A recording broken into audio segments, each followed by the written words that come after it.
Hello, everyone, and welcome to another episode of The Goalink Show. My name is Ben, your host, the founder of Goalink.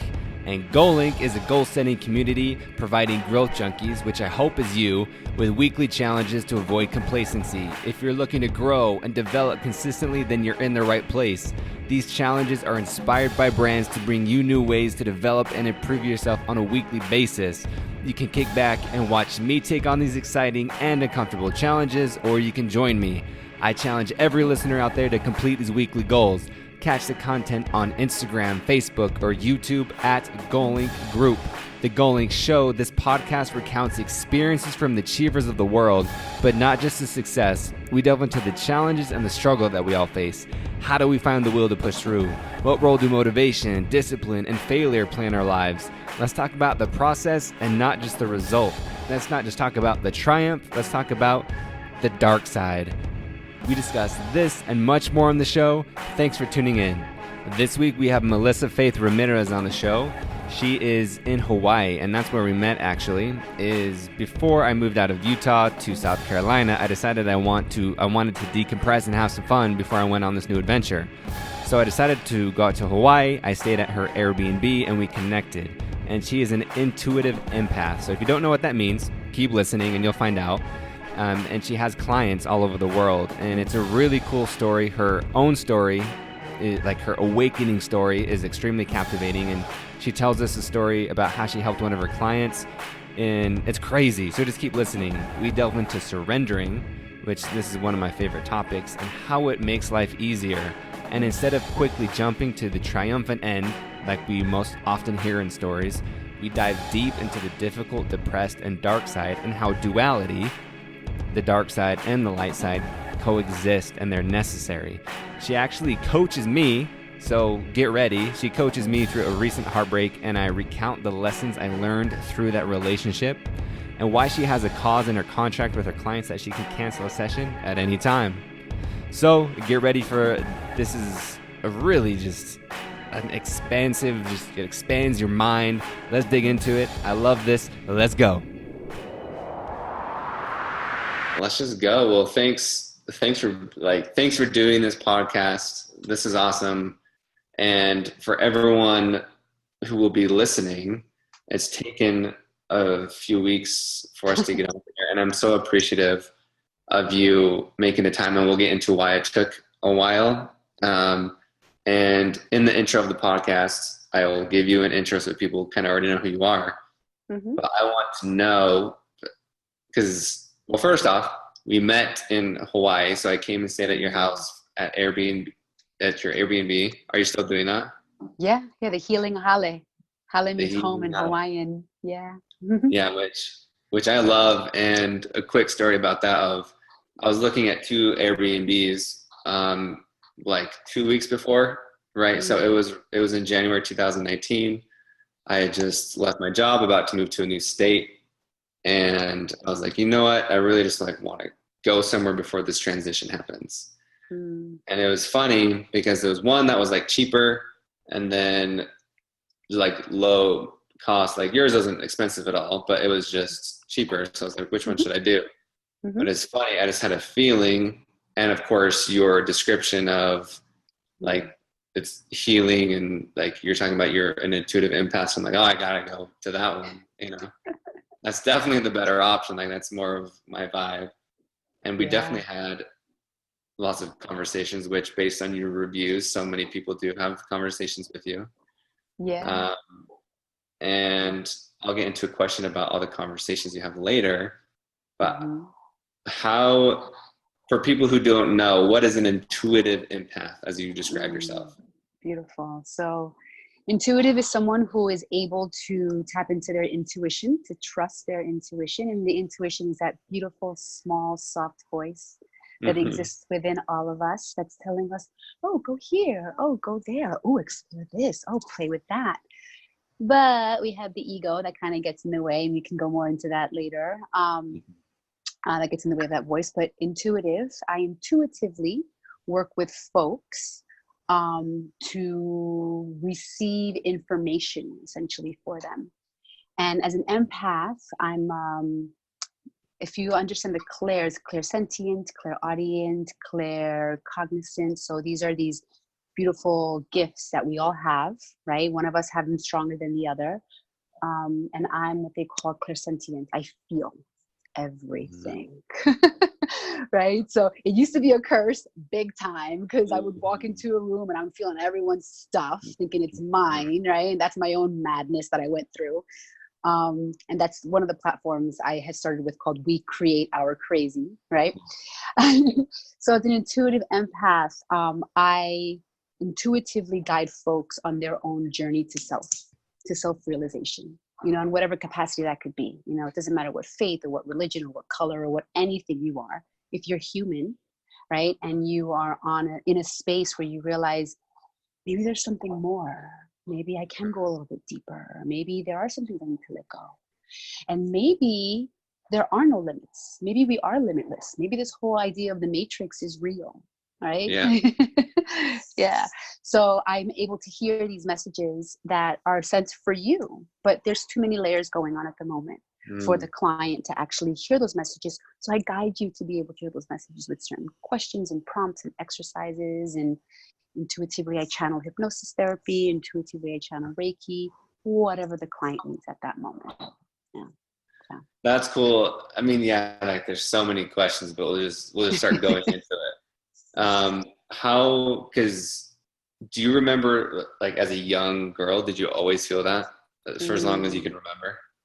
Yeah, I had the imaginary friend, right? That, oh, she's so cute. Look at her playing with her imaginary friend. And I was actually talking to my ancestors and these wonderful, playful spirits, you know, that were around.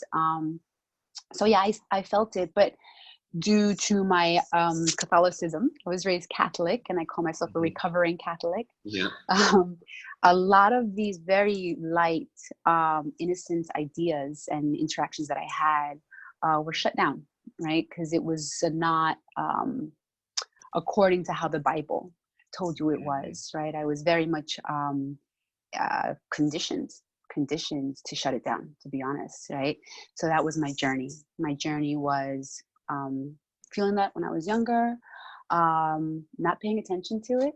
When I started seeing little signs coming here and there, and creating my crazy, because I wasn't giving myself permission to really embrace what was going on. Those little nudges, the little voices I was getting, was it voices in my head, I'm going crazy, right? Which I did have a moment like that, a couple of moments like that. It was just these, right? It was just these beautiful little messages that I was receiving, but I just had a different lens on at the time, right? I'd shifted my perspective, and I'm wearing a different lens now. So for people, like, seeing your ancestors, like, do you like visually see them, or is it more like a feeling? So for me, it's a feeling, because I'm clairsentient. I feel things, right? Someone who's clairaudient, I'm clairaudient as well, can hear. So I hear messages, I hear whispers, I hear words, right?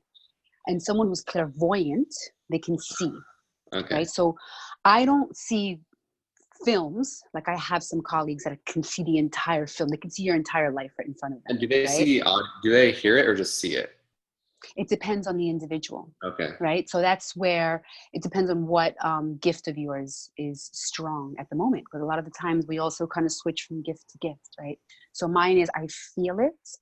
And they say the ones that are clairsentient are the ones that are the most powerful, in the sense of saying it's such a minute, soft message that comes through, that you really need to be present and hear the subtleness of what comes through. When actually, if you're clairvoyant, boom, it's there. You see it.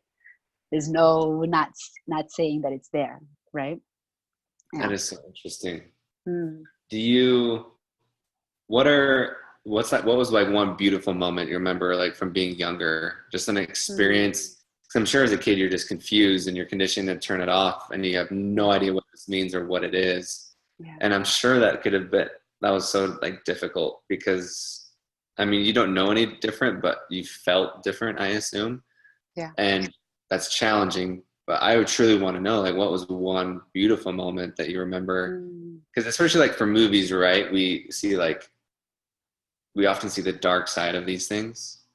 I think sometimes, and this is definitely the dark side.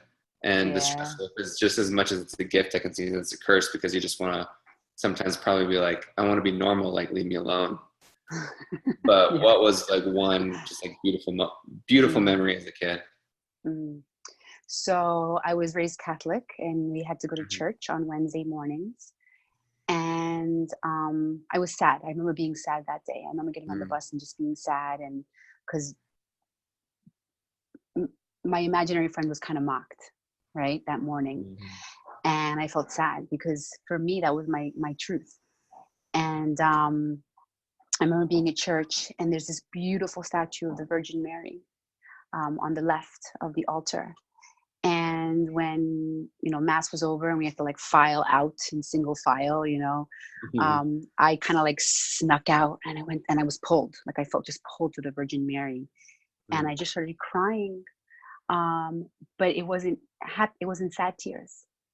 It was like this, I felt this warmth in my heart, Mm. right? This kind of, you hear this, like I really Mhm. felt that. I felt like these angels were kind of around, like there was like this lightness around me, and everything just faded away. That sadness that I had earlier that day just faded away. And interestingly enough, okay, I had that experience. I shut it down, right? Because that's the roller coaster I was on. And actually, the Virgin Mary and Mary of Magdalene are two of my spirit guides. Those are Mhm. two, yeah, So what does that mean? They're your spirit yeah. guides. Yeah, so a spirit guide, we all have what we call like a soul family, and our soul family is just like a conglomerate of souls, whether there are ancestors, there are animal guides, perhaps you have a connection to animals, right? Archangels, right? Archangels are Saint Michael, Saint Gabriel, um, Archangel Uriel, that's the Archangel of Love. And then there are angels, and then there are fairies, and then for the Hawaiians, there are oh my God, it's escaping me, totally escaping me. It'll come back, but it's really this conglomerate of souls that are surrounding you, that are always at your side. Like we can have these moments of sheer loneliness, in life, because that's life at times. But when we allow ourselves to surrender to the ethereal, when we allow ourselves to surrender to that subtleness, we can get past the noise, we can connect to our soul family. And then we don't feel alone anymore, because we feel protected and supported. That's Yeah. cool. Yeah. I remember a friend told me one time he got to this point via like psychedelics. It was actually on a Yeah. podcast, and he said when he reached this other realm, Mm, past that, what he felt was just pure love and like acceptance. Like he didn't need to earn it or do anything, and he was like yeah. overwhelmed. Like it was already there, and we think we often have to like search or like, what do I have to do to get that? But it's like, no, it's like already there. Yes, we have it. So this process of awakening to consciousness, some call it spiritual awakening, right? Whatever we want to call it, this process is basically about remembering Yeah. who we are, right? Remembering who we are, remembering this grand, beautiful, unconditional master of ourselves. Like we know how to master ourselves. We've been conditioned to think differently, Mm. right? We can create anything we beautifully desire to. We've just been conditioned to think differently, right? And now is the time to look at those things that are holding us back, that have been conditioning us, in order to be able to just surrender and create from a state of surrender, instead of a go, go, go, do, Mhm. check off a list, right? Like it's quite beautiful how the energies are shifting right now, if we give ourselves permission to look within. Yeah. Before, I really want to come back to surrender, because I've had an experience with that. But how did you get to this point? And I know it's a long story, and we can take as much time as we need. Yeah. But because you're from New York, you're in Hawaii now. Wow. How did you awaken to this gift and truly accept it? And like, what's that story? Just, it's, people can go read it on your website, like the bio, but I'm soon hearing you tell it is much more enjoyable. So, I was losing my mind. It's that simple. I was a New Yorker, and I was corporate, working under the guise of a nonprofit organization. So I was in bed all the time with corporate America, trying to get sponsorships in the doggy dog world, basically. How old were you? This was after I came back from Japan, I started a nonprofit organization, and then I dove into leading a national campaign. So my 30s. Yeah, my 30s, my early 30s. And I lived in a world where it was just normal for everyone to pop pills. You have anxiety, take this. You got depression, take that, right? You got nightmares, take this, right? And I drowned myself in liquor because that was my vice, right? We all had these outlets or these coping mechanisms. Yeah. And I was a party girl. I was your typical New Yorker party girl, worked hard, played hard. And I got to a point where I was like, perhaps I should admit myself to the sanitarium, because I was hearing a lot of stuff. I was experiencing a lot of stuff. I was going to the ER, and I was a hypochondriac because they were like, everything's fine. You're perfectly normal. I'm like, no, I know what I'm experiencing. I know what I'm seeing. So there was a complete misunderstanding. There was no direct connection. And a moment of surrender came. It was like 2 a.m. I wasn't able to sleep. And it was just another night of crying, another night of on my knees and just looking up and saying to myself, are you real? What are you? Am I alone? Is there something else? Mind you, I'm a recovering Catholic. It's like, I didn't really understand. I was like, why is God fearing? Why does God get angry? Why can't God love us? I was in that space, and I was on my knees and I heard a voice. A soft voice, because the voice before that wasn't very soft, right? And that soft voice was I'm just making the link right now, was a similar voice to when I was a little girl and I was in church. Wow, thank you for that. And the voice said, go to Hawaii. Just like that. And I'm like, what? Like, no idea of Hawaii. It wasn't even on my map. It just, fast forward, my cousin was getting married within a couple of months in Hawaii. This money suddenly showed up that I was not expecting at all. Things just actually flowed when I surrendered. I said, okay, I'm going to see what this is, and I'm just going to surrender. And I did. And everything fell into place. I came with one suitcase, one-way ticket to a yoga teacher training. And I said, let's figure this out. And there was no figuring out. At that point, I realized almost 4 years ago, it's not about figuring it out. It's about just allowing it to be. And I had this gorgeous epiphanous moment in the Big Island, which is the island of, I believe, the Hawaiian Islands are represented by the chakra system. Oh, okay. Yeah, so the chakra system, right? We have the crown, we have the third eye, we have the throat chakra, these energy centers, right? We have the heart, the solar plexus, the sacral, and the root chakra. And the Big Island represents the root chakra. And what's the root chakra? Like, are you grounded here on earth? Like, we are a physical being living, we're a spiritual being living a physical experience, living a human experience, right? And if we allow ourselves to believe that and understand that, then we're able to connect to the ethereal and allow ourselves to be guided.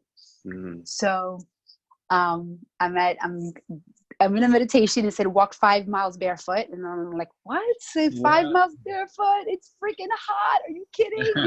Like, so I take off my sandals and I'm walking barefoot on the concrete. And I remember I felt my feet were sizzling, like there was steam coming off from the bottom of my feet. Painful. And then 3 or 4 steps later, nothing. I felt nothing. I felt like I was floating. I felt like I was above the ground. And I'm looking to the right, and the trees are swaying, and the birds around me are singing. It felt like this Snow White and the Seven Dwarfs kind of feeling, right? Trees were morphing into animals. I wasn't high. I wasn't drunk. I was nothing.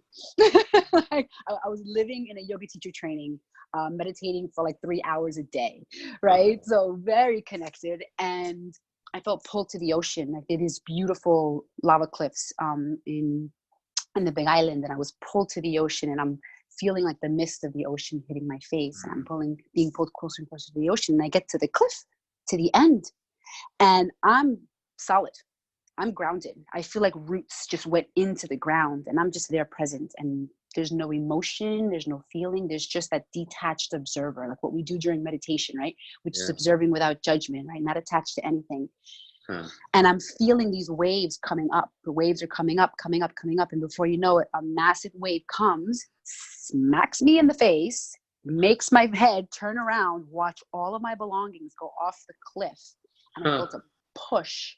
And here I am on my hands and knees, fingers clasped to the edge of the cliff, looking down 50 feet, zero fear. Zero fear. Now, I'm an adrenaline junkie by nature. That's who I am. But jumping off the cliff like that, right? There was just no fear. It was one of the most precious moments. And I remember looking up, and I just remember crying and just releasing and saying, thank you. I still don't know what you are, but I don't care. I feel what you are. I think I would love to expand on that. Yeah. I don't care what you think you are. And I think that can go into so many different aspects of, for me, especially lately, because when I moved to this new job, new state, new city, not knowing anyone, like, I felt that feeling of surrender. I can't remember, did I tell you the story of how I asked like my angels, I said, hey, like, let me know what I'm supposed to do. Like, and immediately I got like 7 powerful waves of just like chills that I've never felt before. Wow. I was like, immediately. And I was like, okay, well, I know what I need to do. I need to go. Okay. And Beautiful. that was a much easier experience to surrender. Now that I've been here, it's actually been more difficult. And I've been trying to figure out some things that have like happened to me, even though I know it's like, I know surrendering is the right way. Like, I felt how good it can feel. Yeah. But my thinking brain automatically just, no, figure it out. What's wrong? What's right? How do you fix it? What do I need to do? Instead of just like, then it'll be okay. Just trust it, Yeah. So what's that lesson of what you experienced? Like, what else can that apply to in your experience or from your clients of what you've seen of, even if you don't understand it, whether it's God to you or an angel to you or a rough patch in your life that you can't understand, like, what else, like, what is your insight on that? If you can't see, or elaborate on the question. Yeah, what would your advice or just insight be on someone who's struggling with, if you don't know, if you can't figure it out, what do you do? But, if you're struggling that you can't see something to trust it or believe it. So faith is the first thing that comes up. Having faith. It's either you do or you don't. This is what it comes down to, right? We can do our daily practice, right, of meditation, which is a very important tool. And it doesn't have to be home meditation. It could be like washing dishes, just being present. Just being present and allowing yourself to calm the monkey mind down, right? And we can allow ourselves, and we can do a daily practice and be diligent and, do the right thing. But it's one of those things where you need to just have faith. Just have faith that it'll just appear in whatever way it needs to appear, right? And a lot of the times it comes down to, I'm done. I'm tired. Yeah. And I think that's okay to run that gamut. I think it's okay to to get to a point where you're just like, oh, hands up, I surrender. Yeah. Right? Like if there's something we need to do, then we're still using the thinking mind. Mm-hmm. We're still using our logic, our rationality. Well, if you logically do this every single day, then by day 35, you're going to get this. And a lot of people, and there is truth to that. There is truth to doing something for 30 days and you're rewiring your brain, right, to create a new habit. But when it comes to this, right, when it comes to the heart, not the mind, right? Right? When we're going through this confusion, it means the heart and the minds aren't connected. It means one thing is running the show, right? So by having faith that there's something more, it's that simple. There's something more. There's something more than this.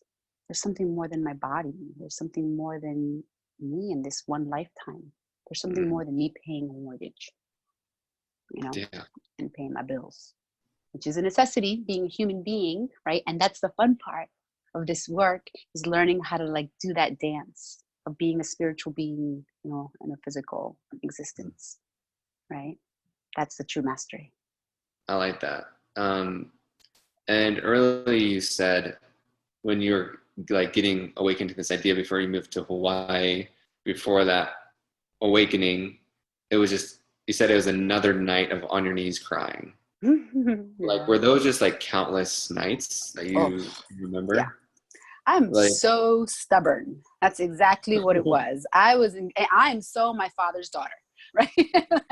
like I just was in a space where I was just in complete denial. I had so many moments, so many aha moments. Oh, really? So many, but they were so fleeting. And I was so scared, and I was just drowning in my vices. I was drowning in my escape. I was a workaholic. I was drinking. I was partying.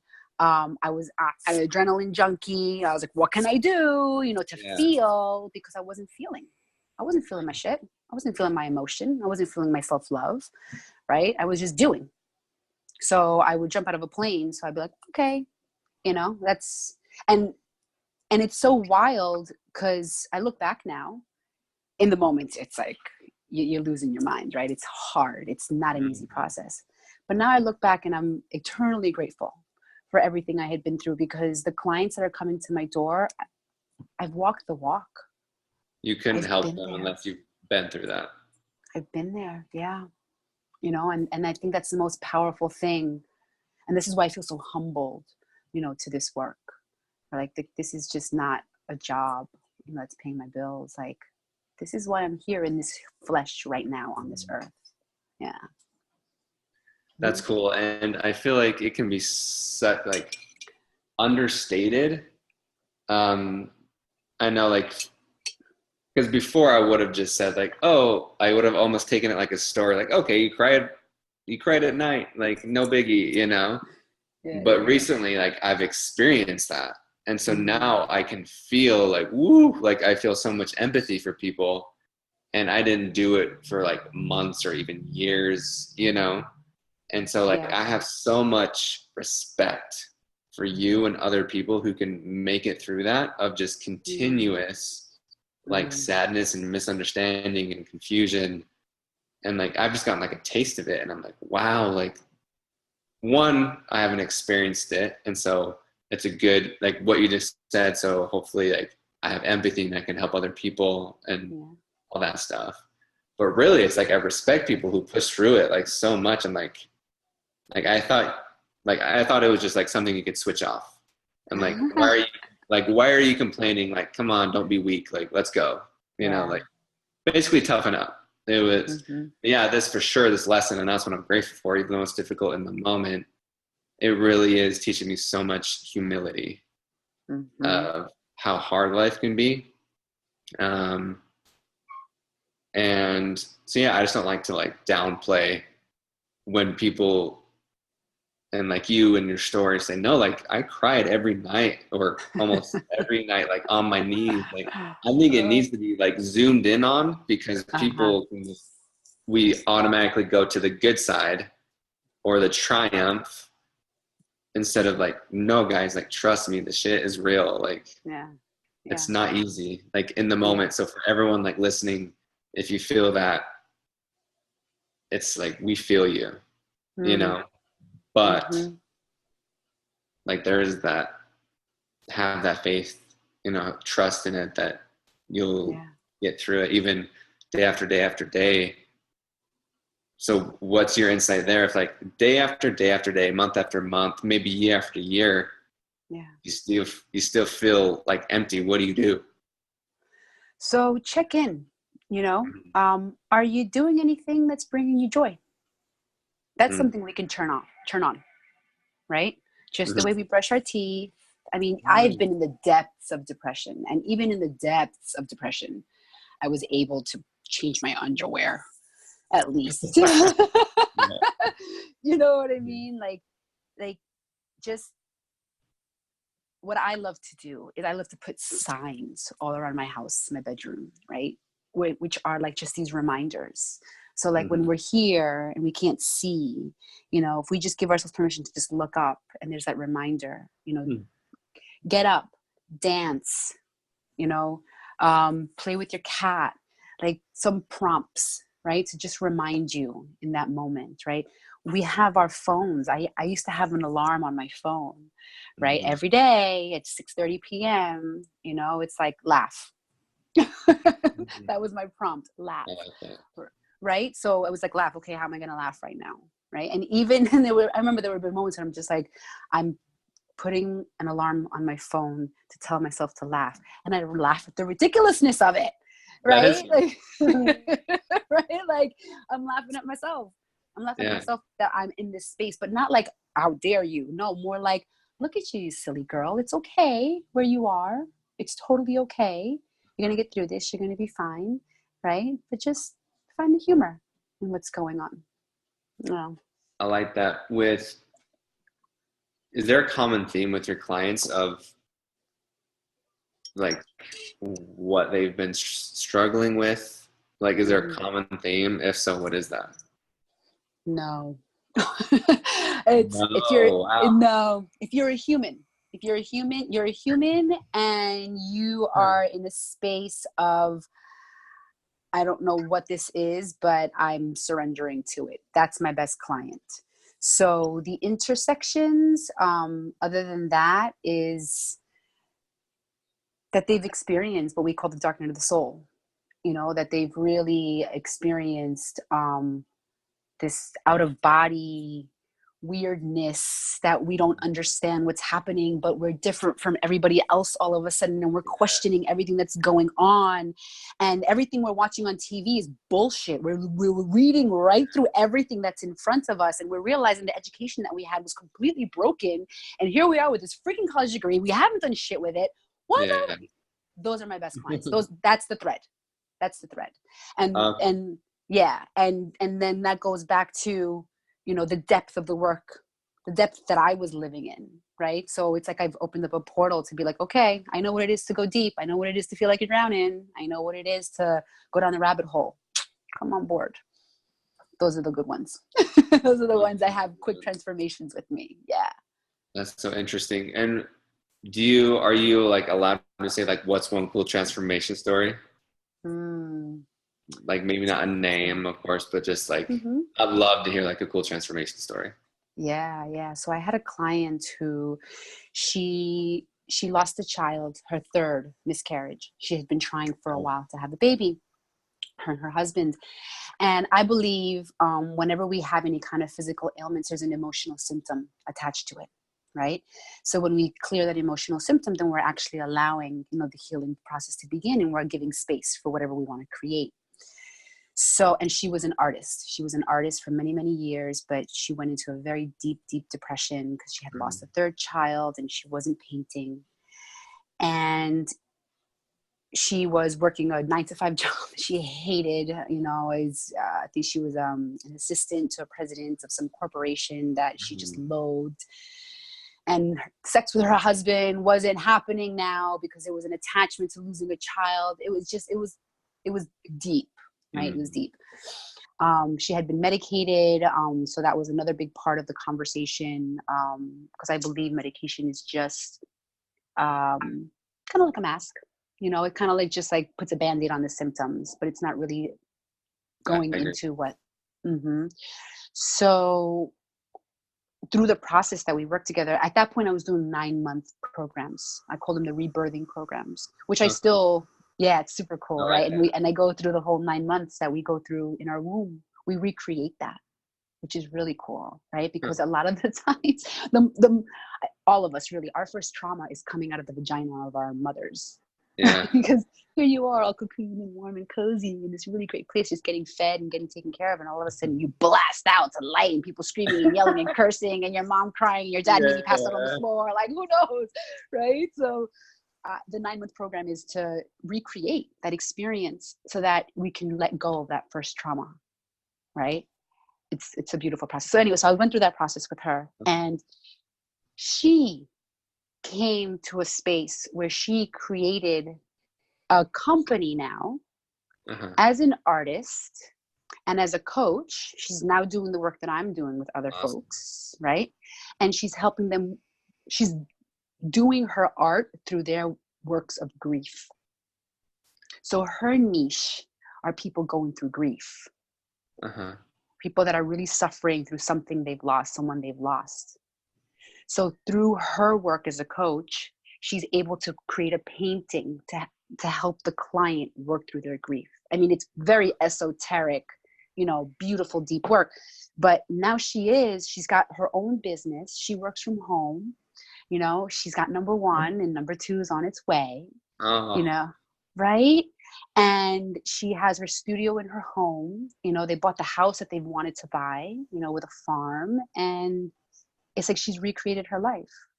Wow. Like she was able to see the light that came from the darkness, right?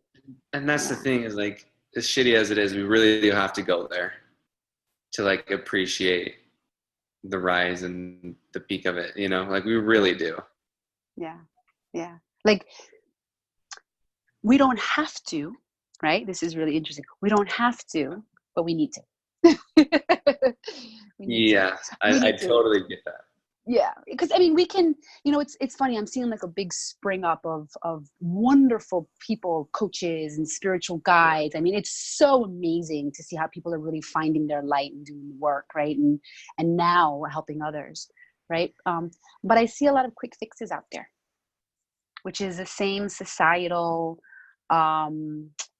conditioning you've been under. You're depressed, take a pill. Did this, right? Which is wonderful. But I believe the purpose of us being in this body, I believe the purpose of our soul being in this physical body is to level up, you know, is to just like grow. Is that what you mean by that? Yeah, is to evolve. Is to evolve to the magnificence of who we are, you know, and to be able to be authentic and raw and honest and transparent, right? And real. You got to know who you are at your core, at your depth, and you got to know your shadow side too, right? We live in duality. Just as much as light, there's dark, right? Just as much as there's joy, there's pain. And that's the natural, you know, evolutionary process that we go through. Melissa, I think like I'm starting to learn about that because for my entire life, I've just been so optimistic. Yeah. Right. And just like, it'll be fine. Let's go, you know, and it's almost like blind positivity. Yeah. And especially like with social media, it is so positive and it is like it's a great thing that there's so much, like there's so many coaches out there and so many accounts that you get motivation from. But there's always a downside, right? Like just there's the duality even in this of we almost don't see the shadow side and we can't appreciate it. So what's your experience with appreciating that shadow or that darkness?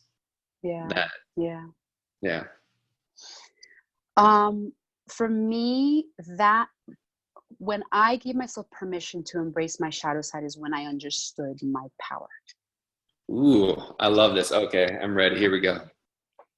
Right? When I was able to actually take my shadow and comfort it instead of reject it, right? Because what we resist persists, right? When I began to embrace my shadow, I was able to see how powerful I am. Because if I'm able to have compassion and understanding for something that has been tormenting me all of my life, right? That I've given permission to torment me, then shit, I'm Jesus. Right? And that's essentially what this is, right? Like Christ consciousness, Buddha consciousness, just the consciousness of being a good human being and loving one another. It's a very simple concept, right? I know we often, we're all good. Can't say we all, but it's an assumption, a generalization, but I can say like I'm guilty of that for sure. But I love that, like almost, yeah, like loving that shadow side too, because that's like part of you, like not judging it. Maybe not. What's your experience with like labeling it as good or bad? Is that something that you've seen as like detrimental to somebody when we label things as like, oh, that shadow side is bad, I don't want to go there? Yeah. Instead That's of just the like, resistance. hey. Okay, and I love how you said what we resist. But you resist persists. Yeah, yeah. So that's the game. That's the dance we're doing here, right?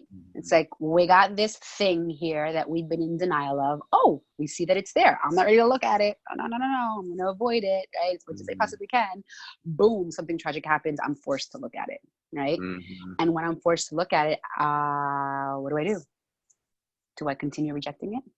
Because that didn't work, obviously. I'm still here. I'm looking at this thing looming at me, right? Or do I do the complete opposite, which is love? Right? Like we live in a world today that love, not even we live in a world, I believe the core essence to all of us is love. That's it. We can have no food, we can have no shelter, we can have no community, but if we don't have love, we have nothing. And love doesn't mean necessarily external either. As a child, we depend on it being external because we don't know any better, right? But I'm talking about the self-love. I'm talking about looking in the mirror and being like, oh, I love you. And I love every inch of you.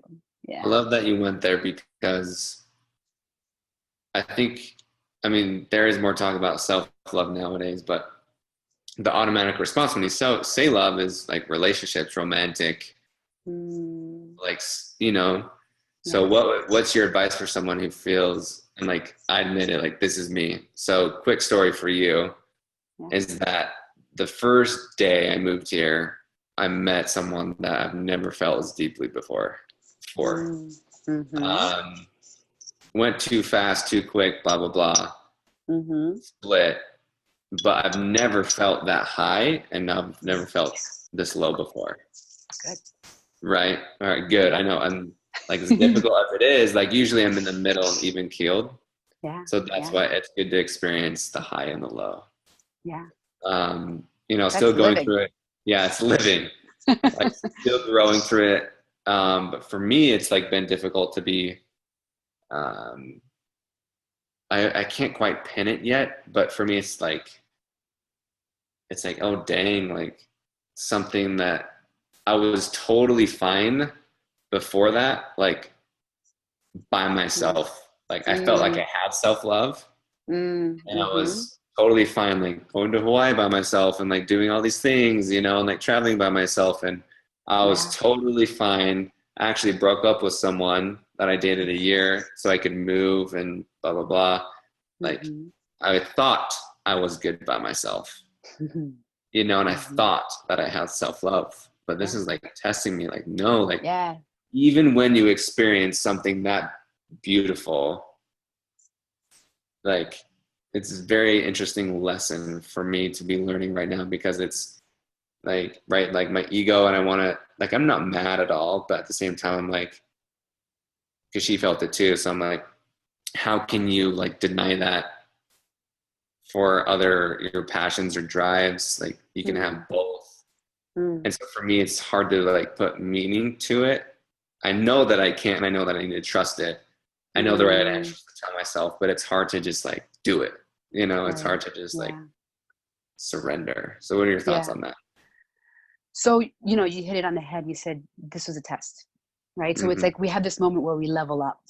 We're like, oh, I feel confident. I feel good. I think I know, right, that I have self-love, and I think I understand this whole idea of love. And it's like universe, God, whatever we want to call it, like, boom, let me give you a little something to see where you are with that, right? Mm-hmm. So my recommendation is really take some time and look at the things you learned from that relationship. Yeah. Like really put a magnifying glass to where you did level up. Because I'm sure there were certain things you did differently in that relationship than you had in the past. Sure. Right? And it's not about being right or wrong. It's more about what felt good for you. Yeah. That's really important, right? Logical mind is this is right and this is wrong, right? Heart is like what feels good. Even if I'm tragically giving myself away to this person and it feels good, that's okay, right? Okay, why does me tragically giving myself away to another person feel good? That's Right? very interesting that you say that. Yeah. You definitely hit it. Like, interesting. Right. Yeah, for me, it was like communication. Like, I've definitely had never been as like overly communicated. I guess like that's what I learned, and what I did. Thank you for doing this with me, by the way. That I let go, and it's funny because my sister, before I moved, she told me and my mom that of like all the people I've dated, like I've had like good or really good relationships, but they weren't like to me, I never felt like that true passion or click, like overwhelming like feeling of love. Like I've never really felt that until now. Yeah. And my sister actually said like, I'm worried that you'll never like let go. And it's interesting that so soon after, it was in my head, so I consciously did make a decision. I was like, I felt like it was a reason, like, this is why I moved here for this. I'm just gonna like dive all in. And even though it hurt, like this is the first time I truly like didn't like have a parachute, like I wasn't feeling like I was going to like, okay, I'm like embracing for impact because I don't want to get hurt. This time it was truly just like, nope, here we go, going all in. Yeah. And yeah, it's definitely, I think it'd be easy for me to be like, oh, like that's so painful for the first time that I did that. But I truly am very, very grateful for that experience. And like, I will keep on. Ooh, I just had a thought. Like, I've been thinking about like, I'm going to keep on loving, like I'm not going to give up, but it actually love has a deeper meaning to me now because I know that exists, and not just for that one person, but whether it's for myself or other people, like I know that I leveled up in love. So there you go. So there's a lesson. Boom. Yeah. And let me ask you something. Do you feel your love for her was conditional or unconditional? No, very unconditional. Okay. It was like immediate. Yeah. Beautiful. What a gift. What a gift, right? Because it's if we allow ourselves to have gratitude for this experience like you have, it just shows that people that come into our lives, they're there for something. They're not just there to give us a tragic experience, right? They're there to Even help if us it's temporary, understand. and that's what I'm learning. Yeah. Right now, because it's so difficult for me that's why I'm having a hard time letting go, is because like, wow, that was so amazing. Why would I want that to go away? Yeah. And so I'm learning to trust that even if it's temporary, it's still beautiful. So what's coming up right now is you need to grieve it. There's a process of grieving that needs to be held, right? And the grieving is just really allowing yourself to feel those moments of fireworks that existed, that you exchanged with her, right? And then perhaps allowing yourself to recreate that with someone else. Mm.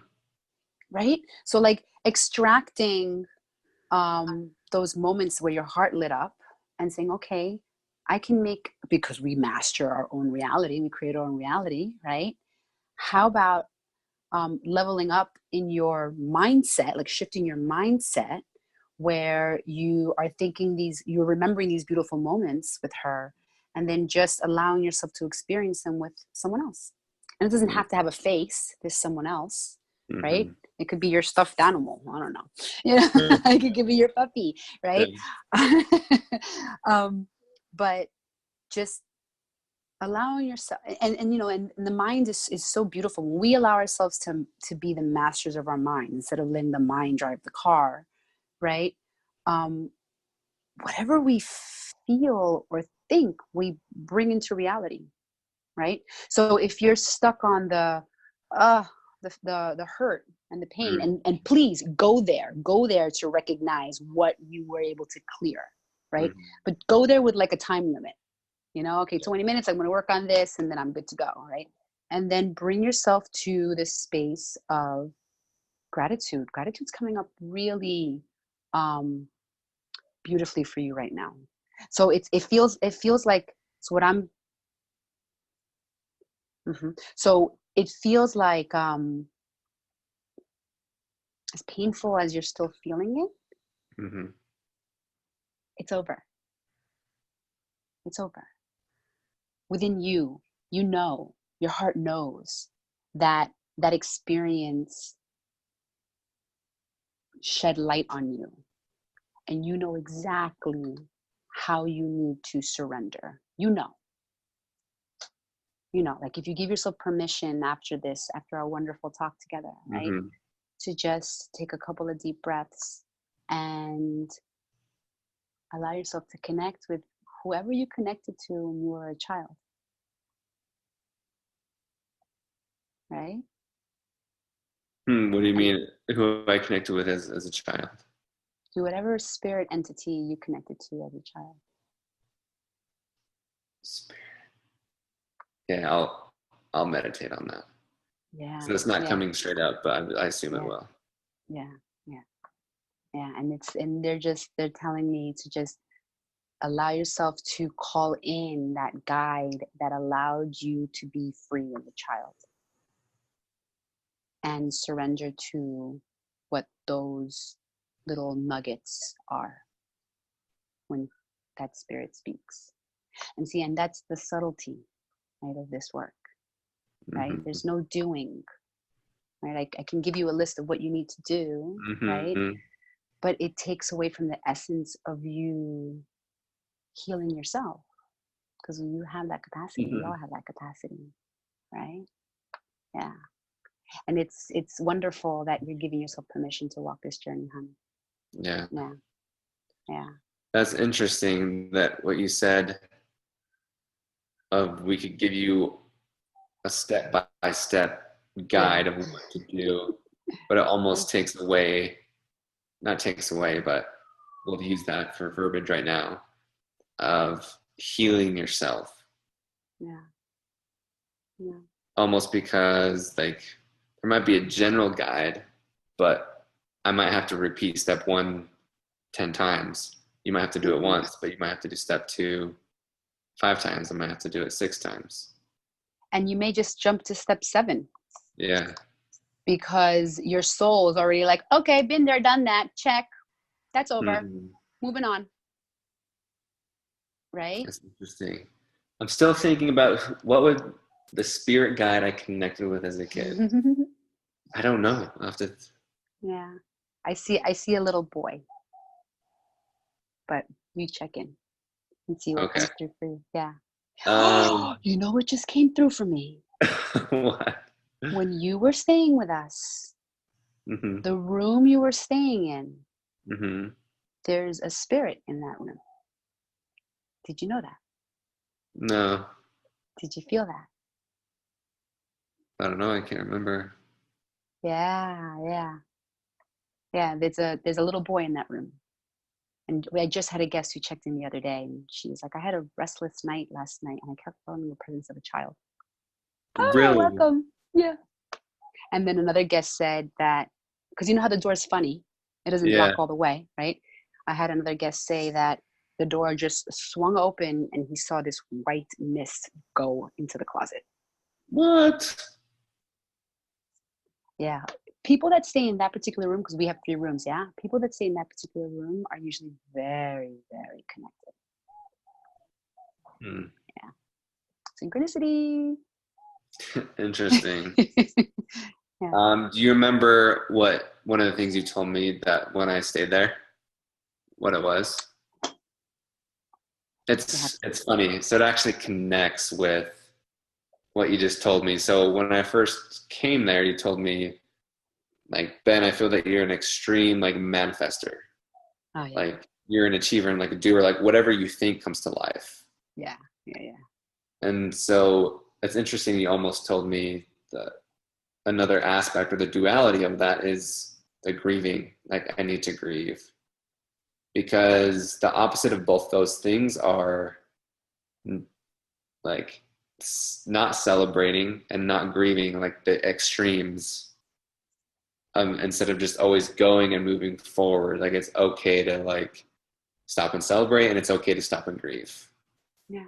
And to be honest, that's very like not my personality. Yeah. It's not a lot of our personalities because we've been put through this beautiful madness of a world that tells us differently, that really we're in constant survival mode. Why are we so stressed out? Because we're in constant fight or flight. You know, like why are we so, I mean, look at the distractions we have. Yeah. You know, like the other day I was updating my website and then I went into like a YouTube hole. 2 hours later, I'm like, what the hell am I doing watching these cat videos? You know, you know, It's so easy. It's so easy. It's so easy, right? So it's like, okay, I did it again. I forgive myself, moving on, keep it moving. Tomorrow will be a better day. Check in. What did I not eat right today? What did I not drink right today? Did I not get enough sleep? Okay. Tomorrow's a new day. Forgiving yourself, moving on.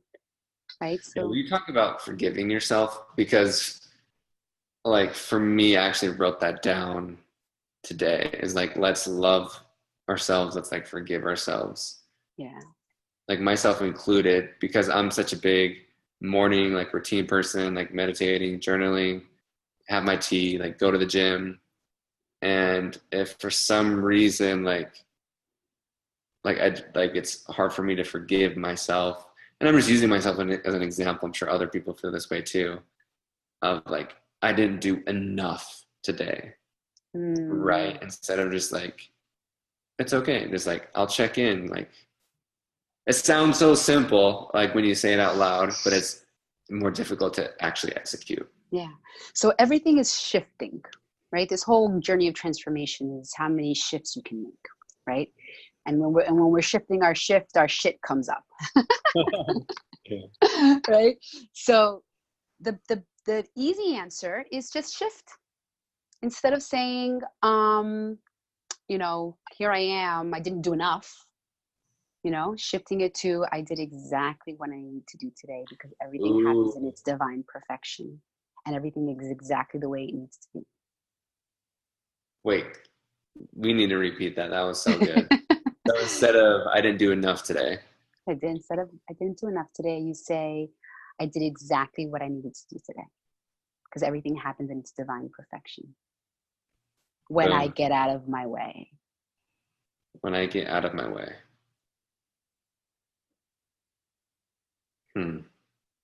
Right? Yeah, everything like you say is so poetic. Because I think it is like so like simple. Yeah. And I think we like to make it think it's more difficult. Yeah. Whether it's like joy, money, love, we like to think it's some like algorithm or puzzle we have to put together. Yeah. Instead of just like letting it be and letting it happen, like life is working itself out for you and it's just get out of its way, like what you mentioned. That's beautiful. Life is happening for you, not at you. We live in this victimized mentality.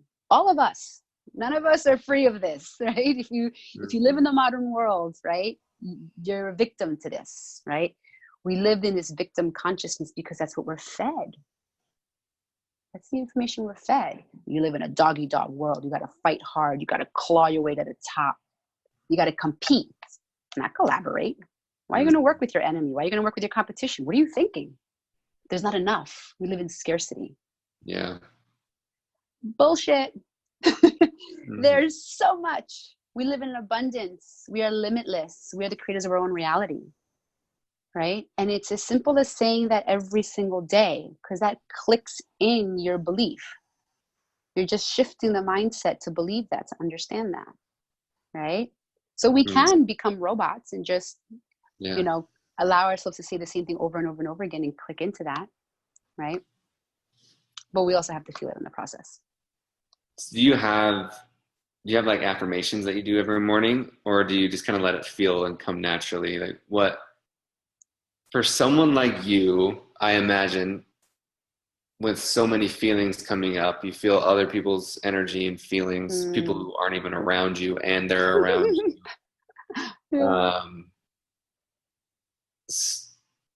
Like, how do you practice? Yeah. Like mastering, maybe not even mastering, but just accepting those like emotions that come up. Yeah. So number one is self-care. I put myself first. Like I've even canceled client appointments. Really? And that's part of my clause. Wow. It's part of my contract. That's impressive, actually. Working together, working with me means you have to be in flow. And if flow says, if it says it's not the time, it's not the time. And you know what's so wild about it, right? When I first started doing that, I was a little afraid.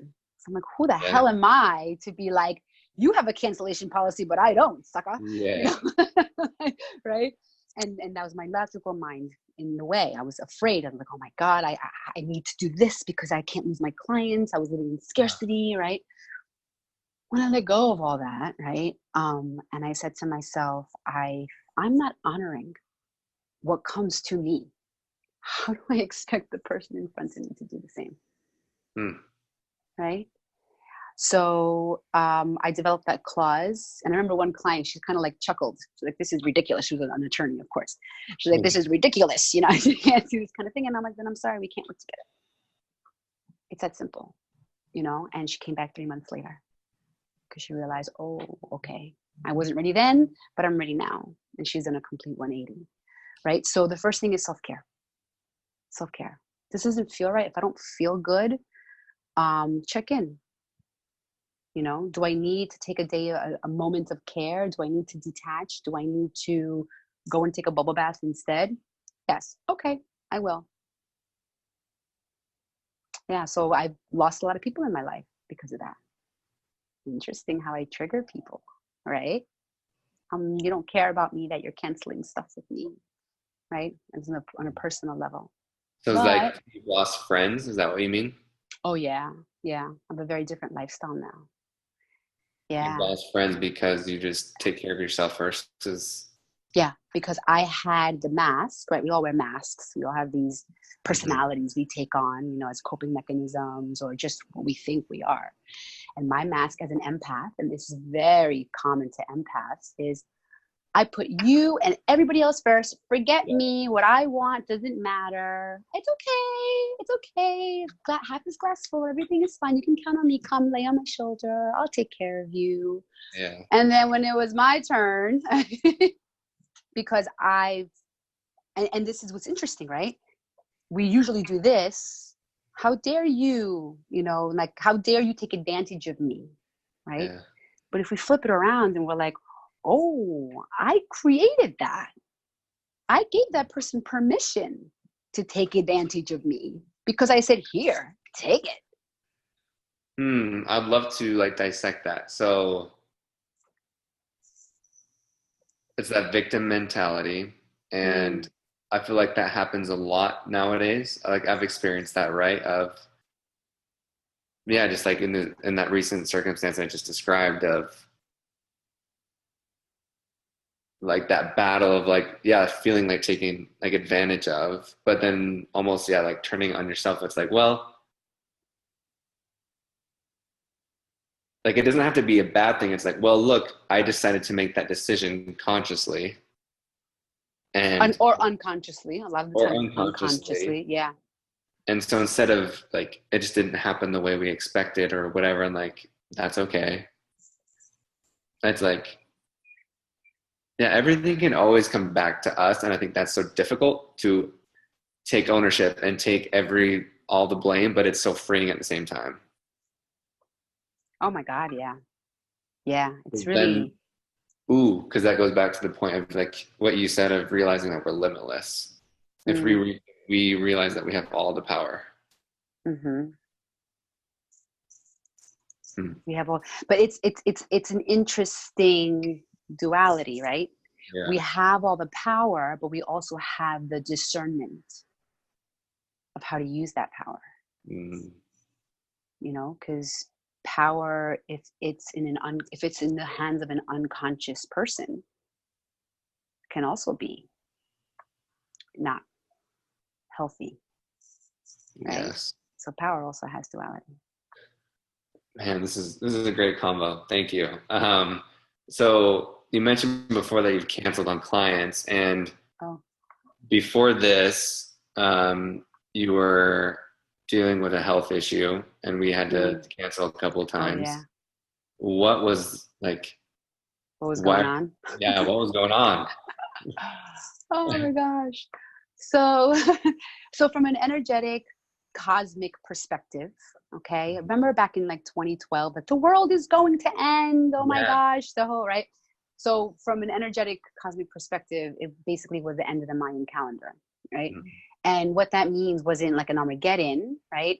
What it meant was the beginning of the collapse of what no longer serves, right? So it's like an opening, kind of like really burst open, right? For people to now be connected to these ethereal things much deeper, right? And I just lost my train of thought. That's interesting. So when I lose my train of thought, they're telling me, shut up, stop talking. Find something else to say. Yeah. So repeat the question. Let's see if I can. Oh, that's okay. So you're saying, I was asking about what happened like with your health, why we have to cancel the calendar. Thank you. Okay. And now I'm checking in why they told me to shut up, because my insecurity came up like, you're going to sound like a crazy person, Melissa. Like, you're over this. You're fine. You're coaching people now. You can't tell people. Wow, that was really like, and here I am holding a platform called Lovingly Raw. No, well, and that's the thing, Melissa. I love that you're so like honest and raw. Like, it doesn't matter if you're an empath, if you're a guru, whatever you are. Yeah, yeah. Like, there's all those like those reminders or moments, and like again, it goes back to forgiveness. Like, it's okay. Like, feel it all. It's duality. It's the spectrum. It's all cool. All right. Yeah, yeah. So what happened to me was, so one of my incidents was I generally wake up at 5:30 in the morning. I like to wake up before the sun rises. I feel like that's one of the most peaceful moments of my day. There's no interruptions. No one's really up. There's like a quietness that exists. That's what it is. You got to be in the quiet in order to hear the subtleness. Mm-hmm. You know, the reason why I left New York City is because I couldn't hear shit. There was too much going on. Yeah. And I was hearing everybody's stuff. I wasn't able to hear mine, right? So, but what's really cool is now I went back to New York maybe about a year and a half ago, and I can hear everything in a very beautiful, calm, blissful space now, right? Well, so I usually wake up so sometimes I wake up at 5 a.m. Sometimes I wake up at 3 a.m. And they say if you wake up between the hours of 3 and 5, you're actually downloading information. Like a lot of us that are connected spiritually wake up at those hours because they say that that's the time. And Sadhguru, I just watched a video. Do you know Sadhguru? It's a very famous Indian. Yes, love him, right? He talked about this. He said, that's a very divine, quiet, fertile time. for all of us, right? And a lot of us that are going through our awakening will just suddenly wake up at 3 a.m. and we'll count it as, oh, I'm an insomniac, I can't sleep, right? But if we understand the subtlety of it, we can tap in. I've written some of my best stuff at 3 a.m. I've had some of my deepest insights at 3 a.m, right? So I wake up normally at 3 a.m, I write. And I felt icky. There was something that just didn't feel right, right? But I said, okay, just meditate, go back to sleep, right? I woke up after my normal 5 o'clock in the morning wake up time, the sun was already out. And I literally like bounced up in my bed and started projectile vomiting. What? Like exorcist stuff. Whoa. Yeah. Like just projectile vomiting. And it was like this force was coming out of my body. And I vomited profusely for hours up until, you know, when you get bile, when you have the bile, like the stuff is just coming up. And then when you get to a point where you're just heaving, nothing's coming up, right? And I now understand these physical symptoms that come through, but I felt excruciatingly exhausted. I was depleted. I was dehydrated, right, at that point. And I went to the ER, and the whole time I was sitting there, I just really wanted an IV. Just give me an IV, right? We don't need to talk about this. I'm perfectly fine, right? But it was wild to again see the disbelief that existed, like this kind of like veil that existed between me in this realm of surrender, and not seeing it as some dark entity that was in my body and I was vomiting. For me, it was just like a release. There was obviously still some emotional stuff I was holding on to, right? It was a massive leveling up, right? Where I've upped my prices a lot more than they were before, right? Yeah, right? And that's all due to the confidence that I've gained, right, through doing this work and through surrendering, you know, to each time I level up, right? Like I live in a world of abundance now, you know, not in a world of scarcity like I had before. So that was one of the many experiences, that I've had in the last couple of weeks. And they say that was a period where these new souls were waking up to this ideology, that there was a massive wave of souls really waking up to the idea of their limitlessness. So because I feel everything, right? What came to me in a meditation was that I was vomiting what the collective was holding on to, right? Wow. I call myself a light worker, right? And a light worker is someone that does their work, releases their stuff, recreates, you know, their new habits, their new patterns, surrenders, right? Starts mastering their reality, creating their reality. And then I hold space for others to find their light and to do the same work in whatever capacity they want to do it in. It doesn't have to be like this, right? You could be in corporate America, you know, holding down a job that could be making a difference somehow. That's possible, right? But yeah, so it's been an interesting ride, because I feel like I was feeling this vomit of the of everything the collective has been holding on to. And I stopped watching the news for some time, and that is one thing I recommend people stop doing. Like when you start feeling stuck, like there's no, like you really don't need to know what's going on with Trump and how a nuclear bomb is about to come. Like we'll be fine. We'll be fine. There will be a lot of perish. I'll be very upfront and honest. There will be a lot of perish. There will be a lot of disease. There will be more mass shootings happening. Why is that happening? Because some souls are just not ready to evolve. We come off this earth, we die off because our soul's like, nope, next lifetime, I'm going to go back in the karmic wheel and come back and re-experience this. I'm just not ready, right? So it's take away the tragedy of it, right? And understand that death is just a part of the cycle of life.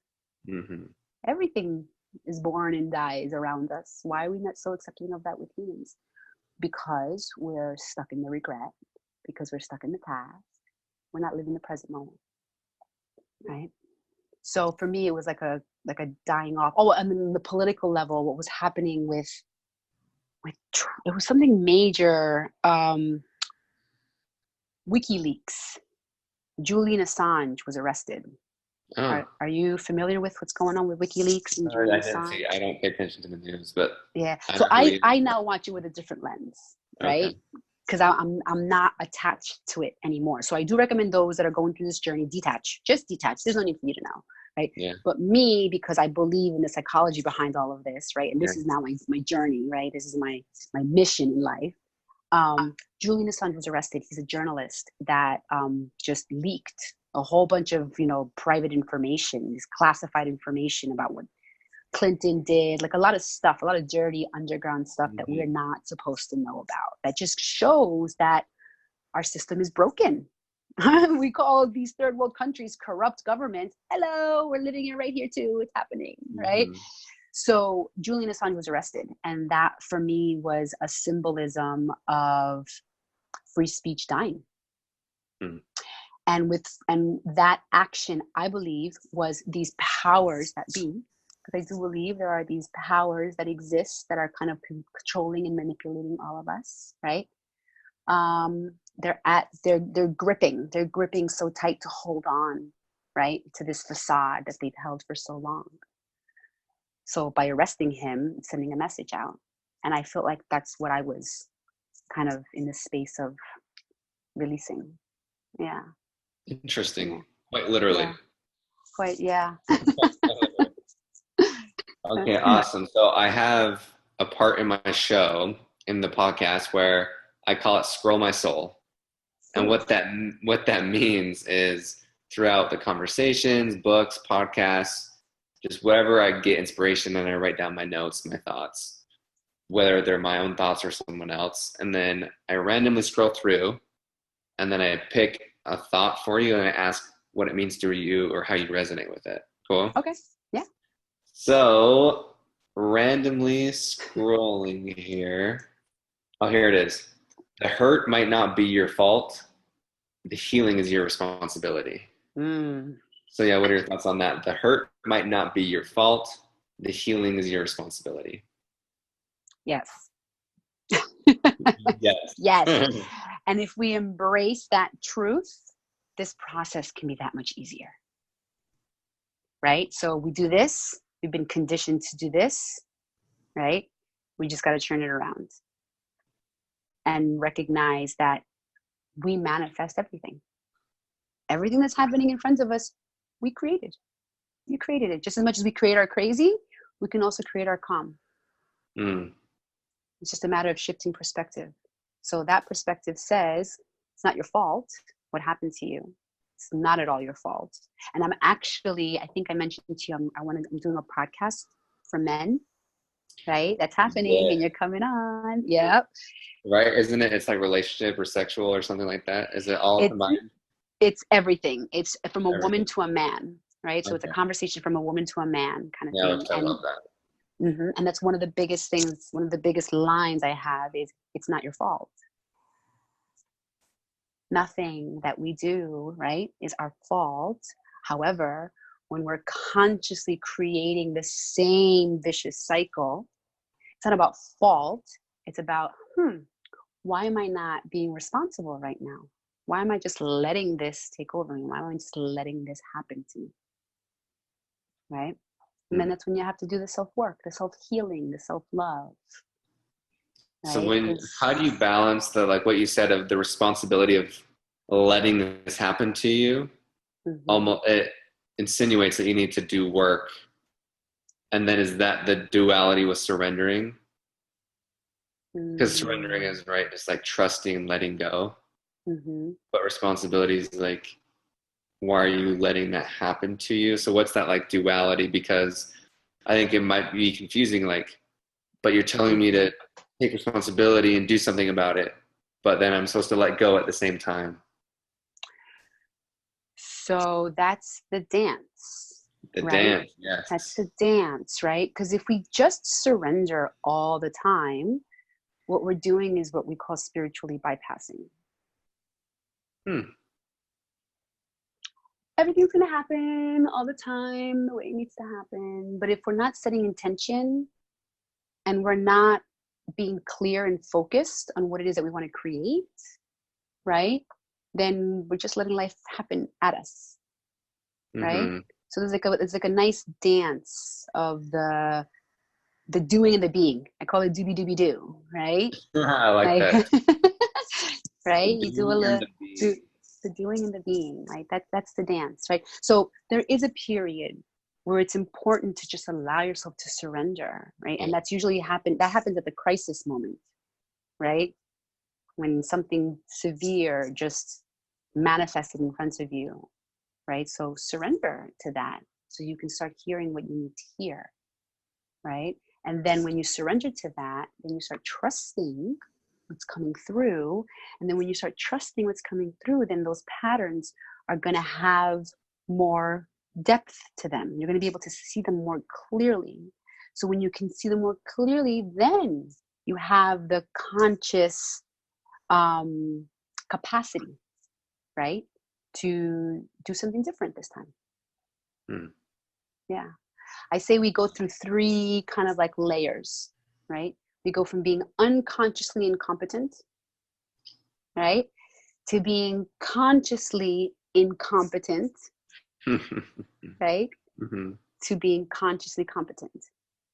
And it's not like a goal that you reach and everything's wonderful and perfect. No, you're dancing. You're dancing from being consciously competent to being unconsciously incompetent to being consciously incompetent. It's just a dance. And the more you do it, the more you master it, and the more consciously competent you can be. I love that. Well, thank you. This was incredible. Seriously, I appreciate your time. And I know that this has its place, that it happened at the right time. And for real, like, thank you. I really appreciate your vulnerability, your honesty, sharing your gift. Do you have anything else that is like coming up that you want to share like in this moment before we end the convo? So I want to tell folks who are listening to us right now that it's not an accident that you're here right now having this conversation with us. Perhaps you're an avid follower of Ben, but just you being here present right now just shows that your soul is in a space to perhaps peek into this conversation a little bit deeper within yourself. So give yourself permission to whatever little things come up, right? So prior to me engaging with someone, I set intention. I bring all my angels in. Like, we have all my angels, ancestors are here. We've connected with yours, and they're here for us to be able to walk our journey. So just trust that this is all happening synchronistically, exactly the way it needs to. I love that. Well, thank you so much. This was awesome. Thank you. And everyone, check the show notes so you can follow Melissa on all the things, but where would you prefer that people follow you? I guess my Instagram, yeah, I can give you that. My @Melimo Faith, MELIMO Faith. And my full name is Melissa Faith Ramirez. So the little catch is my middle name was Faith. I was born with the middle name Faith. I was given the middle name Faith, but I lost my faith for a very long time.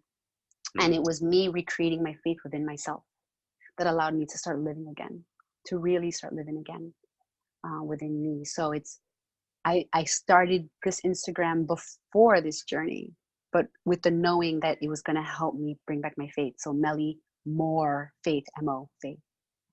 Yeah. Oh, I love that. I was looking for more faith. Yeah. That's cool. Yeah. Mm-hmm. All right. Well, thank you so much. Thank you, honey. Adios. It was a pleasure. Aloha.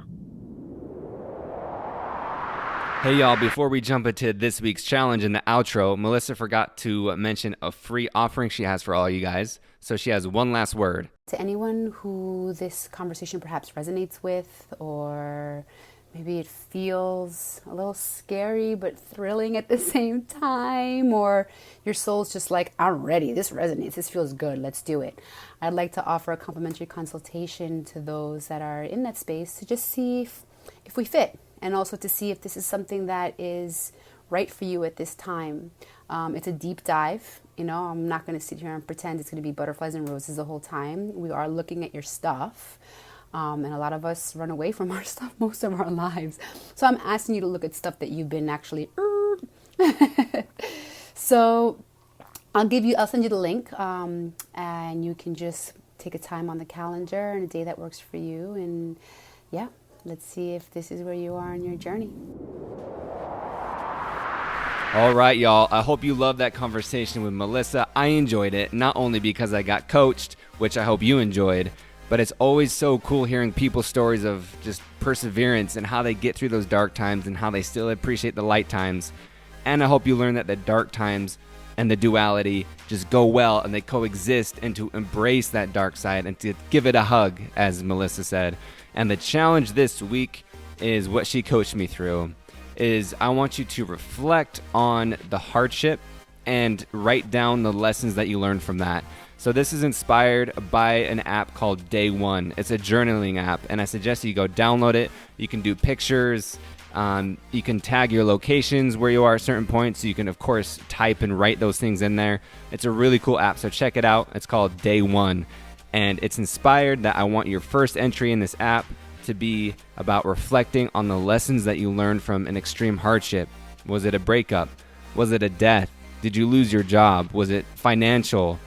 Like mental? What was it? Reflect on it. And of course, I would love to hear from you. This is a bit more personable, so be as vulnerable as you want to be. But once you complete this, you can report back. You can post on Facebook or Instagram using hashtag Goalink Challenge.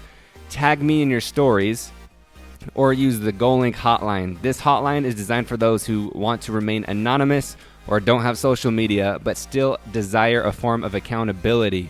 So to use the hotline, call 385-626-0525 and follow the instructions.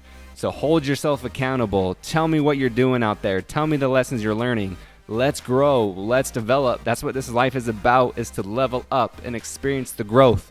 Soak it in. Grab it. Don't let it pass by. My name is Ben. I love you, and this is The Goalink Show.